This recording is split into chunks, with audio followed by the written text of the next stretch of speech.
অৱশেষত জুবিন গাৰ্গৰ লগত সেই সাগৰীয় পাৰ্টিটোত ইয়ত যাত্ৰাত যিসকল ব্যক্তি আছিল সেই ব্যক্তিসকলক চুচৰাই আনিলে হয় জুবিন গাৰ্গক লৈ গৈছিল সেই ইয়ত পাৰ্টিটোলৈ চাওক এয়া সাগৰত কেনেকৈ জুবিন গাৰ্গে সাঁতুৰিছে মৃত্যুৰ আগমুহূৰ্তৰ দিছে আৰু এইসকল যিসকল ছিংগাপুৰৰ প্ৰবাসী হয় অসমীয়া সেই অসমীয়া প্ৰবাসীসকলক আচলতে অসম চৰকাৰে মাতি আছিল এইসকলৰ নাম চাওক দেৱজিৎ হাজৰিকা ৰূপকমল কলিতা হৃদাৰ্থ বৰা পৰীক্ষিত শৰ্মা ইত্যাদি অভিমন্যু তালুকদাৰ এনেকে কৰি কেইবাজনো আছে এইকেইজন আচলতে ভাৰতীয় লোক হয় অসমৰ লোক হয় অসমীয়া প্ৰবাসী হয় তাত গৈ আছেগৈ ছিংগাপুৰৰ প্ৰবাসী আৰু এই ছিংগাপুৰৰ ব্যক্তিসকলে এনেকৈ লৈ গৈছিল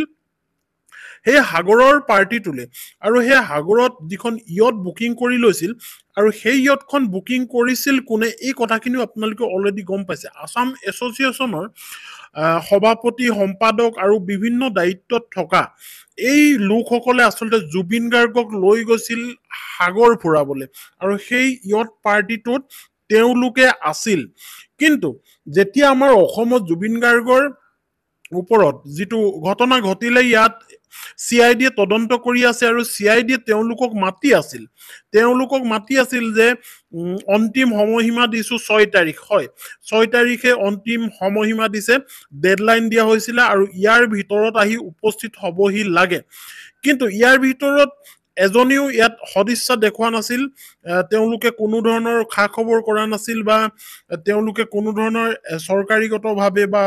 যিয়ে নহওক যি ফালৰ পৰাই নহওক তেওঁলোকে খবৰ দিয়া নাছিল যে আমি আমুক কাৰণত আহিব পৰা নাছিলো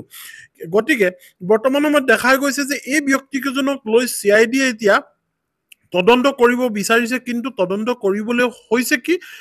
তেওঁলোকে সহযোগিতা কৰা নাই আৰু সহযোগিতা নকৰাৰ ফলত জুবিন গাৰ্গৰ যি তদন্ত চলি আছে এই তদন্তত কিছু ত্ৰুটি হয়তো ৰৈ যাব পাৰে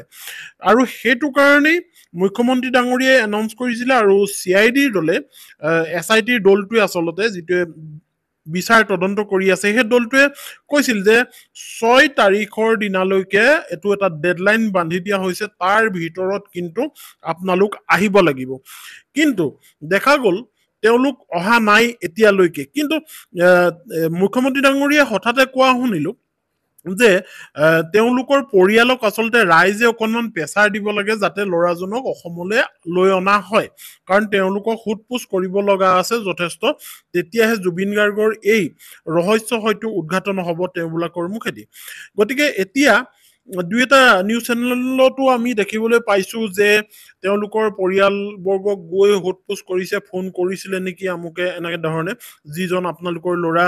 ছিংগাপুৰত আছে কোনোবাই কৈছে হয় কৰিছিল তাৰ পিছৰ পৰা কোনোবাই কৈছে খবৰ নাই এনেকুৱা কৈছে এতিয়া দেখা গৈছে এই ব্যক্তিসকলক অসমত যিটো ডেডলাইন বান্ধি দিয়া হৈছিল সোনকালে আহা 6 তাৰিখৰ ভিতৰত অন্যথা তোমালোকৰ ওপৰত কঠোৰ ব্যৱস্থা লোৱা হ'ব এনেকুৱাকৈও জাননী প্ৰেৰণ কৰা হৈছিল বা সামাজিক মাধ্যমতে হওক বা কেনেকৈ তেওঁলোকৰ যিটো প্ৰক্ৰিয়া থাকে সেই প্ৰক্ৰিয়াৰে হওক কিন্তু এতিয়ালৈকে ইয়াৰ এজনো ব্যক্তি আচলতে অসমত আহি উপস্থিত হোৱা নাই গতিকে ৰাইজে আশা কৰিছে যে এই ইয়ট পাৰ্টিত থকা প্ৰতিজনকে যদি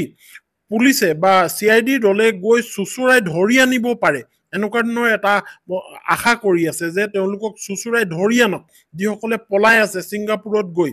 আৰু এইটো কথাও হয় যে পুলিচে বা CIDৰ দলে ডাইৰেক্ট গৈ ছিংগাপুৰৰ পৰা তেওঁলোকক চুচুৰাই ধৰি তুলি আনিব নোৱাৰে কিন্তু ৰাইজে আশা কৰিছে এনেকুৱা ধৰণৰ এটা খবৰ যে এই ব্যক্তিকেইজনক ধৰি আনক ছিংগাপুৰৰ পৰা আৰু এইকেইজনক ধৰি আনিলে হয়তো আৰু গোপন কিছু কথা ধৰা পৰিব ঠিক আছে দিয়ক যদি ভিডিঅ'বোৰ ভাল লাগিছে তেনে like comment share and subscribe কৰি ৰাখিব